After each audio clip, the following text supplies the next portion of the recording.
Warren Ellis teve uma passagem relâmpago pelo título do Hellblazer, que aqui no Brasil saiu em 2 encadernados, esse que eu mostrei para vocês, o Assombrado Volume 1 e Assombrado Volume 2. Só que já no volume 2 nem é ele inteiro do Warren Ellis, então o que aconteceu aí? Teve um caso bem esquisito aí, uma coisa bem peculiar que aconteceu com as histórias do autor. O autor escreveu uma história e o pessoal meio que criticou ele, deu uma treta, enfim, você vai entender agora aqui no gibizinho. E para começar, a gente dá uma olhada nesse material que ele produziu aí. Então aqui está os 2 volumes do Warren Ellis do Hellblazer, é o Assombrado, tá? O volume 1, A Mulher Escarlate, e o volume 2, Histórias Malditas. Começando aqui por esse Mulher Escarlate, aqui nós temos o arco maior que o Warren Ellis fez, que é esse mesmo da Mulher Escarlate, que ele vai falar sobre uma ex do Constantine, que ela foi morta e o Constantine começa a ser assombrado por ela, né? Então esse é o nome da história em si, do arco em si, né? O nome também dos encadernados. Ele começa a ser assombrado por ela. Na verdade, ele começa a ver o fantasma dela em volta, enfim, e daí ele diz assim, não, ela morreu, né? Até um policial aparece para ele e fala, né? Ah, sua amiga morreu mesmo, foi assassinada. E a gente tá desconfiado que foi, então, o outro namorado dela ali, que ela tinha ali, né, quando morreu, né? Enfim, daí o Constantine começa meio que a investigar isso aí, e ele descobre que esse namorado ali atual dela também era um mago, e não era nem um pouco legal, enfim, ele usava ela como mulher escarlate, que é uma mulher que atende todos os desejos do homem, né? Umas magias ali do Aleister Crowley, enfim, ele explica aqui no meio da história. Essa arte aqui do John Higgins, eu não acho ela muito boa não, né? Sei lá, meio simplório demais aqui. Mas enfim, tá? O que acontece? O Constantine, então, ele procura ajuda de algumas pessoas. Tem esse carinha aqui, que é um amigo dele, então, que tá nos subterrâneos, né, de Londres. E daí ele também tem umas magias aí que ele faz, enfim, né, ele pede ajuda para esse cara.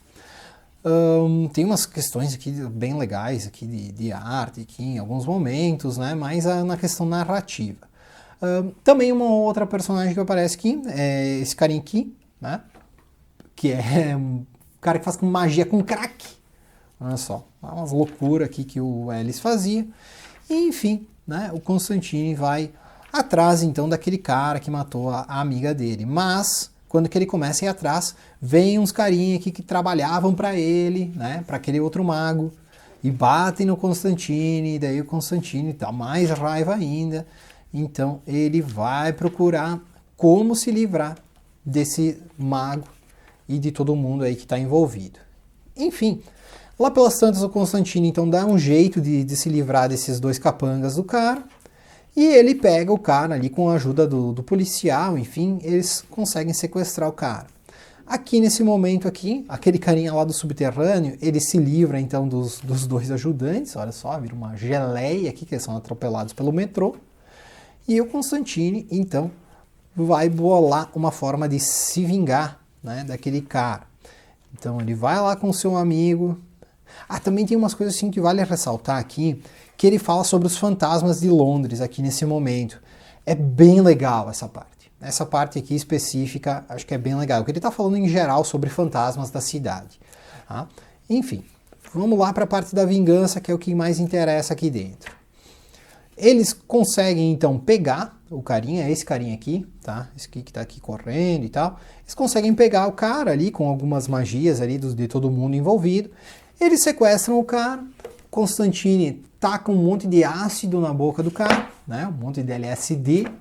E o cara, então, no auge da drogadição, eles pegam o cara e trancam ele ali com o cadáver da mulher, né, que tá ali no necrotério. Então eles prendem o cara lá, então imagina o cara viajando com um cadáver aí do lado totalmente desfigurado aí, que foi como ele deixou a guria ali, a garota. E aqui por fim, então, o Constantine consegue fazer com que ela descanse em paz. Bom, depois tem esse one shot aqui, que eu achei ele muito bom, muito bem desenhado, bem interessante. Tá? O Constantine, ele tá ali, né, o policial chama ele, aquele policial ali amigo dele. O policial chama ele e diz assim, olha, estamos aqui nessa casa, entrou uns policial aí dentro, tem um cara aí dentro, eles entraram ali no quarto e se mataram. E o cara tá ali dentro com um monte de corpo. Daí a gente não tá com medo de entrar ali, que deve ser magia. E daí então o Constantine vai lá para lidar com o cara. Tem assim alguma coisa assim de magia, assim, né? Mas é mais uma onda ruim mesmo que tá acontecendo ali dentro. E o Constantine então confronta o cara e, por fim, né, acaba prendendo ele. Essa arte aqui, eu achei ela sensacional. Acho que casou muito bem aqui com a história desse cara aqui, Frank Teran. Não me lembro dele em outros trabalhos. Até que fala que depois ele virou desenhista de concept art, de games, essas coisas. E a arte dele é muito boa. Eu acho que casou muito bem aqui com o teor do quadrinho do Hellblazer. Essa aqui é a edição 140 de Hellblazer, caso você queira ler para pegar aí, enfim, né, procurar ela na internet. Caso você não tenha o encadernado aqui, né, enfim. Depois, nós vamos para o volume 2. Assim, vocês viram, ali terminou com um one shot e aqui também todas as historinhas que tem aqui do Warren Ellis também são todas one shot. Tá? Aqui é do 141 a 145, tem o Vertigo Resurrected 1 e Vertigo Winter's Edge 1 a 3. Tá? Nessa aqui, então, são todas as histórias de one shot do Warren Ellis, tá? Ele não escreve toda essa edição, tá? Ele escreve algumas, porque daí depois ele sai. Aqui são as histórias que ele fez, tá? É essa, O Berço, Sol Poente, Última Canção de Amor, Contando Causos e Atire. Atire, que é a história, então, que causou a demissão, enfim, né? Ele pediu para sair depois dessa história. Essa história do Berço aqui, que é a primeira, ela é desenhada pelo Tim Bradstreet, que é o cara que fazia as capas do Justiceiro Max, lá do Garfienes, vocês devem lembrar dele. Enfim, essa história aqui é meio estranha, aqui vai falando sobre magia e coisas, e aparece o Constantine, né?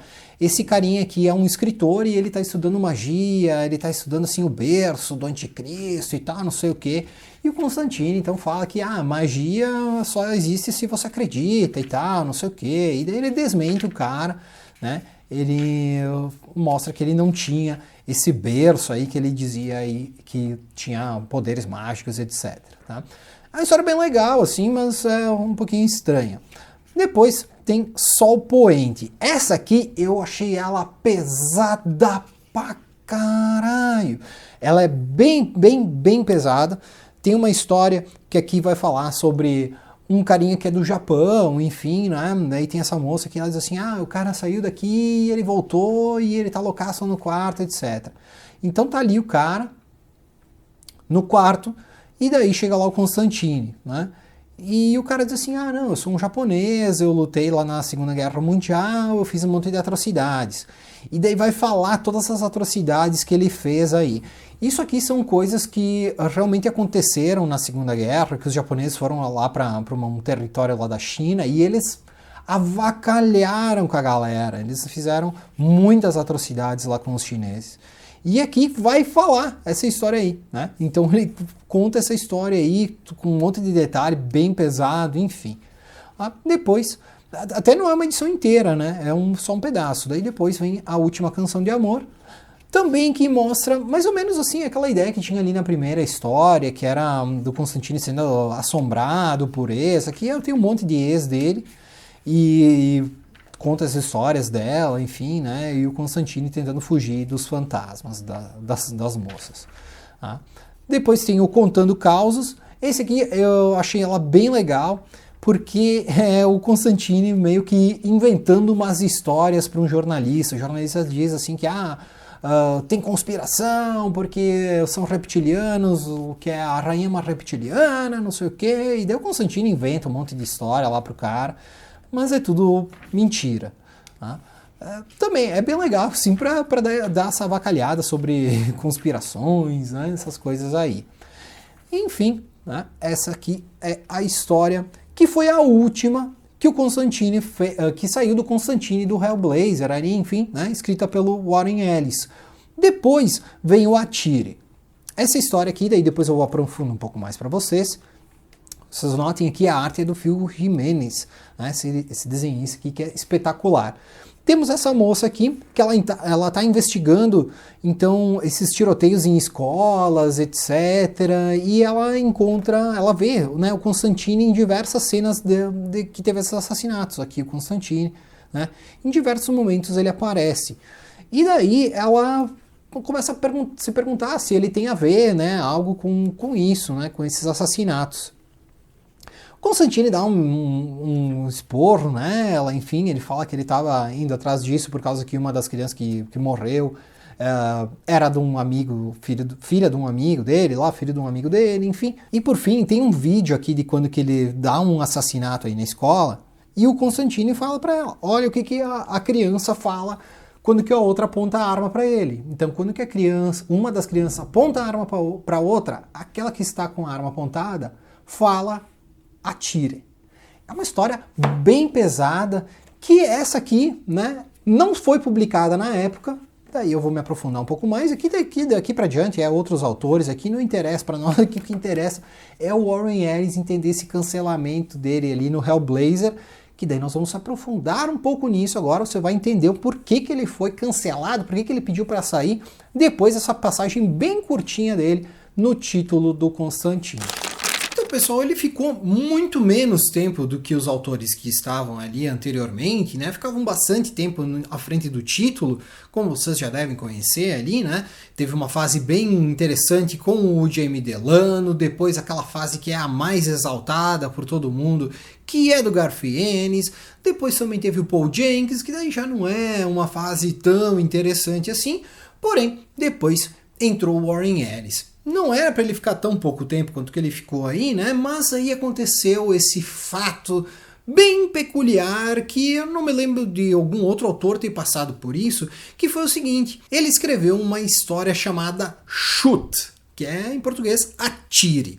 Essa história falava sobre os tiroteios em escolas dos Estados Unidos, aquela questão de criança atirando em criança, sabe, essas coisas aí. É uma coisa bem forte, né? Uma coisa bem pesada de se tratar num quadrinho. Porém, o Warren Ellis ele trata de coisas pesadas ali em diversos quadrinhos dele, né? Como eu mostrei ali alguns exemplos para vocês. Porém, o que aconteceu foi que em 99, quando que ele escreveu essa história Shoot, aconteceu o massacre de Columbine, onde morreram diversas crianças aí numa escola. A história do Warren Ellis foi escrita um pouco antes desse atentado. E quando que a história estava então praticamente pronta, né, já tinha sido desenhado e tudo mais, o editor executivo ali, enfim, né, um dos cabeças ali da DC na época era o próprio Paul Jenkins. E ele solicitou para o Warren Ellis reformular essa história, refazer essa história. O Warren Ellis ficou extremamente ofendido e pediu para sair. Ou seja, ele pediu demissão justamente por uma interferência editorial ali na revista, que teve um acaso, né? Na verdade, foi uma coisa que aconteceu ao mesmo tempo ali que ele escreveu essa história. Aparentemente, essa história chamada Atire era para ter sido publicado em Hellblazer 144, no final de 1999.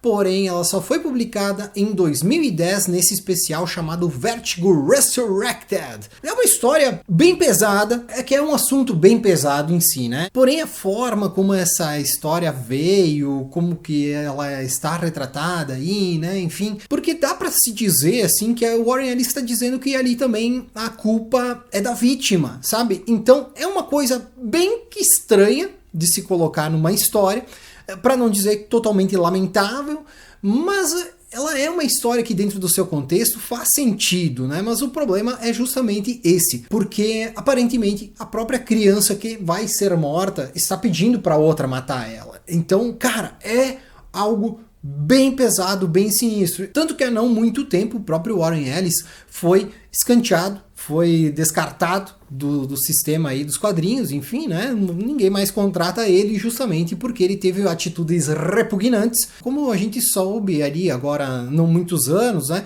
Que ele abusava ali então de algumas garotas que procuravam ajuda dele, né? Ele tinha um fórum na internet que ele ajudava roteiristas, enfim, o pessoal que estava iniciando na carreira dos quadrinhos. E então ele fazia alguns abusos aí para diversas meninas aí que participavam desse fórum. Claro, Hoje a gente não vê mais nada novo do Warren Ellis, né? Em algum momento talvez ele vai deixar de ser cancelado, sei lá, vai voltar, não sabemos, né? Mas enfim, foram atitudes bem escrotas e que, cara, nos quadrinhos dele a gente vê algumas coisas bem pesadas e a gente não sabe se daqui a pouco não é algo real da vida dele. Assim como nessa história do Atire, que daí a gente pode pensar que ele tá tentando culpar a vítima também, mas essa questão de tiroteio em escola, ela é uma questão mais difícil de ser abordada e por isso que até a gente não vê isso tanto, tem pouquíssimas obras que falam sobre isso e cara, a gente vai analisar um pouco mais a fundo essa situação. O atirador ele também é vítima de várias coisas, né? Que daí talvez vão dizer que talvez justifique, né? O pessoal usa para justificar talvez aquilo que ele fez, sabe? É uma questão bem peculiar, é uma questão bem sensível. Aí o Warren Ellis escreveu ali o seu ponto de vista, deixando no ar assim a ideia de que tanto a pessoa que aperta o gatilho quanto a pessoa que leva o tiro tem a sua parcela de culpa. Mas enfim, essa questão é uma questão bem complexa mesmo, e daí eu queria saber de você. Você tem algo a comentar sobre isso? Você leu essa história Atire? Fala aí sua ideia, aquilo que você acha que o Warren Ellis quis dizer com essa história. Enfim, vamos trocar uma ideia aí nos comentários também. E se você gostou do vídeo, claro, dá um like, que o like ajuda a espalhar o conteúdo do Gibizinho pelo YouTube. Certo, galerinha? Muito obrigado pela sua presença, um forte abraço e tchau!